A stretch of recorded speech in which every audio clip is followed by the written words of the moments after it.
So the other day, I saw this tweet from good buddy Jeremy D-Day Cobra. Amazing dude. Go check out Geeks and Gamers and all that. But I saw this tweet. And I like his little response here. Disrespecting the source material. Great business model. Well, what is this tweet about? TLOU 2. So The Last of Us, TLOU, showrunner, says death in the game means less because it's just watching pixels die. Just watching pixels die. Well, I quote tweeted, mainly this, not really Jeremy, watching a death in TV means less because it's just an actor. Yeah, because I am of the opinion, and I am very shocked of the gamer for recognizing at least the first part of this, that video games are a better medium of storytelling than movies as of right now. Movies and television. And books, not so much. The reason video games are more of a compelling story method is because you actually play and interact through the story. You become the main character. You become the side character. You interact with these characters on a more personal, deeper level. Now, yes, they're just pixels. But they're also played by people. They're interacted with people. They have a form of their own. These are original characters. So, as in, let's use Last of Us. The initial beginning, the beginning to the clickers, the beginning to the end, how everything happens. You're going to sit here and tell me that initial moment when you see I cannot remember the guy's name. John? No. Sorry, I'm blanking. I know the guy's name. The main character from The Last of Us. I know his name. It's blanking on me right now, and I'm going a little insane. When you see him, trying to survive with his brother, running all over the place. It wasn't John. God, it's driving me up a wall that I don't know his name off the top of my head right now, and I know it. Anyways, running, trying to avoid everything, trying to save his daughter, trying to get out of the city and get to a safe place. Ending up running into military or police or whatever they were, the people that ended up stopping them, that end up shooting his daughter, and you see just this initial, I think that's maybe 30 minutes, maybe barely even an hour into the game, but seeing his daughter die, you only got to have a small interaction with, but seeing that moment, watching the main character fall to his knees, hold his dead daughter's body, and cry. That you're going to tell me that doesn't have as much meaning because it's just a bunch of pixels. No, that has loads of meaning, loads of depth, and you actually feel for everybody. You barely even get to play as the main character until you only get to play as the main character for a small period of time. You play as the daughter for a split moment. Then you see her die and you're heart-wrenched. You're broken a little bit. You're like, oh my God, this is real. And that death had so much weight and so much power behind it. Even though we didn't know these characters very much. We didn't know these characters for a very long time. But we got enough to know that, hey, these people love each other. These people really care about each other. And to watch the daughter die in the father's hands hurt. So yes, they might just be pixels on the screen, but I believe maybe a little bit more needed here, but I do believe, hey, watching an actor die on the screen doesn't hurt that much because we know the actor lives. We know they're actually alive. In a video game, though, when the actor in the video game dies, that's it. Game over. They're alive in real life, but the character is also dead. Yeah, that you have death in TV shows and stuff. I haven't worked that through very well. More of a trying to me one up, but hey, it is what it is. But I did find the article from The Gamer that Jeremy so kindly linked. The Last of Us showrunner says death in the game means less because it's just watching pixels die. The Last of Us screenwriter Craig Mazin compares death in the game to that in the upcoming show. Well, newsflash, your show's already on the rockiest of footing, especially because of who you have working with you. And The Last of Us 2. Let's be real. Your show has everything working against you. So you better thank... This IP has already been damaged so much. So maybe let's not hate on the original source material. Let's not lay these stupid lines acting like you know better than gamers and people that play video games.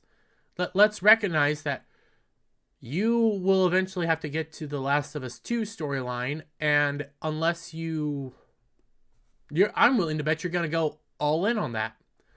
I'm willing to bet you are going to do the exact thing with The Last of Us 2 did. Joel, that's that character, not John. Joel. See, I'd get it eventually. I didn't even have to look it up. But I'm also taken back a little bit with him, saying this comment, watching pixels die, because he also recently said it doesn't matter what the greatest story is in video games. Craig Mays has called The Last of Us the greatest story in video games, but there doesn't need to be a single winner. But he's called it the greatest story. So if it's the greatest story, but yet the deaths in the games mean little because they're just pixels, then those are contradictory statements. You can't have it both ways. You can't have, well, it's the greatest story ever, but all those deaths just are meaningless. They don't mean that much because they're just pixels. We have this initial line from the gamer that I'm not going to go over because it's something similar to that we all know. People that play games will read books, watch movies, watch TVs, do all that. But the reverse isn't true. People that read books, watch movies, and do all that stuff don't oftentimes play games the same way.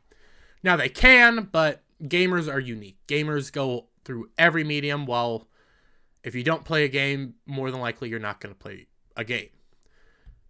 Given what we know, The Last of Us, thanks to the games, Last of Us 2, you can expect quite a bit of violence in the show as well. Golf clubs? Okay. There's going to be at least one clicker biting a chunk out of someone's neck. However, according to the upcoming show's screenwriter, Craig Mazin, it might have a bigger effect in live action than via a video game. I don't agree. Now, you might have a similar effect depending on what you do, depending on how close to the source material you're going, but you've already shown that you're not. But it might have a bigger effect if you do a very similar style to what happened in the games. The games are the crowning jewel. The Last of Us 1 is possibly one of the greatest games out there. One of. I'm not saying it is the greatest, but Last of Us 2 is dog crap. I have never played Last of Us. That's why I'm being very careful of what I say, because there's some things I don't know. Mainly because, again, that's a PlayStation game. I was an Xbox dude, and also I like Nintendo. I've watched some of the gameplay. I know some of the things that happen. I don't know everything. But I will say, even from the bits that I know, the Last of Us 1 is freaking fantastic. It is a beautiful story and a very tragic story. It is a story of a man that lost everything, finds this girl who, yes, is the key to everything, but has this moment where he grows fonder to this girl who he's just supposed to protect and get from point A to point B. But she becomes his surrogate daughter. It becomes a father-daughter story. It becomes this wonderful story of love and protection, and a father doing what he needs to do to protect his daughter, coming down to that final decision that weighs in your heart because you wonder, hey, did he do the right thing there, or did he do something awful there? And it becomes this question, and honestly, I think he did the right thing. Because that begs a wonder, are you willing to sacrifice the one thing that you truly love to save the world and not even know if it will work? No, I wouldn't. I would, if that was my kid, I'd do the exact same thing Joel does. And, well, we know what happens in TLOU 2, but anyways. Live action. When you're playing a section, you're killing people. And when you die, you get sent back to the checkpoint. All of those people are back, moving around in the same way. So, this is different, though. That's gameplay. That's true, but that's not a part of the story at that point. When you screw up in the gameplay, when you screw up and die in the gameplay, you get sent back to the checkpoint. You're restarting. You are redoing it. So yes, in the sense that, hey, you know, he's more criticizing gameplay functions versus the actual story at that point. That's not fair. People will still, the story hasn't progressed if you yourself screw up that area. That's not a fair comparison. When you're comparing the story to the story, you need to do the story to the story and not the gameplay functions. Not when somebody messes up and you have to go back to a checkpoint or restart that area all over again. That's not fair. Said Mason in an interview with The New Yorker. Watching a person die, I think, ought to be much different than watching pixels die. I go back again to watching Joel's daughter die in the beginning. That is very different than... That moment is very different than what your example is here when somebody messes up a whole gameplay element, when somebody gets a puzzle wrong, does something wrong, and dies, and then fails that level to get sent back to the last checkpoint. Joel's daughter dying is very different than somebody just failing a level. Those aren't one-to-one comparisons. Those are storyline versus gameplay elements. That's completely different here. So by saying, hey, watching a person die, I think it ought to be much different than watching pixels die. That is not part of the story, though. This here, you kind of effed up the story. You got to go back so you can progress through the story. There are still deaths that weigh on you throughout that whole game. There are still moments that are going to weigh on you. And it's not just pixels. These are people to gamers. These are individuals to gamers. And sometimes even the villains, when they get offed, you feel kind of sad. Sometimes. Well, what Mason says isn't entirely true. Yeah, he does make a valid point. No, he doesn't. Because he's comparing gameplay to storylines, to the cinematic aspects. In a game, The Last of Us, in this case, we're expected to kill and even be merciless at times. Considering how many AI enemies you may have killed over the years, this isn't something that would disturb you. At least not after the first few times. However, watching Pedro force a blunt shiv into a firefly's neck, holding him down as he dies slowly and painfully, is bound to disturb even some seasoned gamers. No, because Joel did similar things. Joel did similar actions. Joel, who's not Pedro Pascal, Joel is his own unique character, his own unique person, and Pedro will be doing what Joel did. These are completely different aspects. Joel did some very questionable things. And again, I go back to that final moment in the game. That final decision to kill all the doctors to save Ellie. Was that the right move? Personally, I think yes. But was that the correct move? Was what he did right? Those are questions that weigh heavy on you. And just because Pedro is going to now be doing it on screen means nothing, because here's the difference. When you do it in a game, You're the one that has to press that button. You're the one that has to do it. It's still Joel doing it ultimately, but you're the one that has to press the button. When you're aiming up those doctors, you're the one. I know this is an Xbox controller, but you're the one pulling that trigger. You're the one doing that aspect. You're the one who ends it. So no, that is not a valid comparison.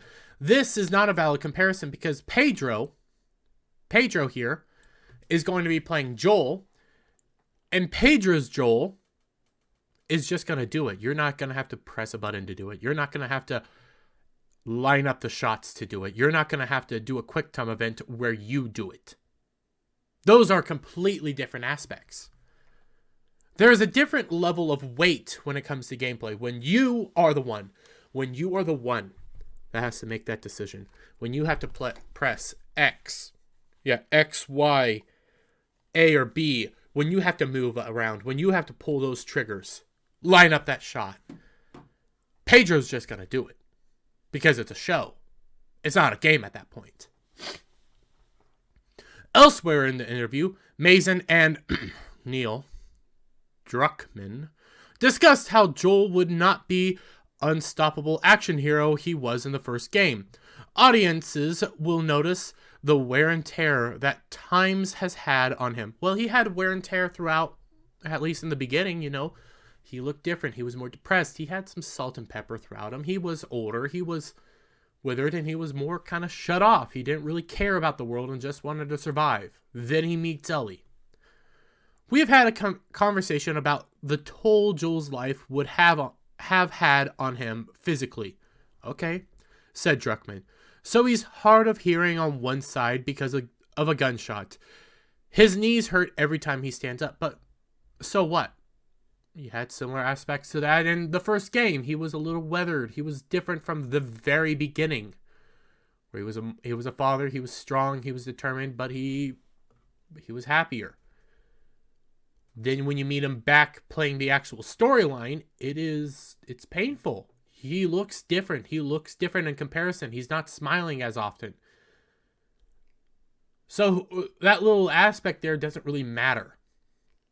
What matters is the obvious failure to recognize basically the difference between storytelling on movies and TV shows than video games. Because again, I go back to, let's use the example you did. A Firefly holding Joel down and Joel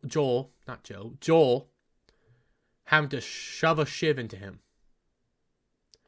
The difference of Pedro Pascal doing it on TV is Pedro's just going to do it. In the video game, that could be a quick time event where you have to press that button. Where you are the one that has to take that life, essentially. Yeah, it's just a bunch of pixels on a game. But you're still the one causing the action to go through. You're still the one that has to line up that shot at the very end of all those doctors and pull that trigger. You're the one that has to do it. Not just Joel, it's you, because you are playing through Joel. When it comes to the show, it's just going to be Pedro doing it. Pedro's just going to do it. Don't know if it's going to be as effective that way. Now, do you? With all that being said, though, guys, let me get your guys' thoughts down in the comments below. Do you think it's just a bunch of pixels dying? Let me know. If you liked the video, give it a thumbs up. Share it out with your friends. Hit that subscribe button. Hit that notification bell for every time I put out a new video and go live. And I'll see you on the next one. Bye for now.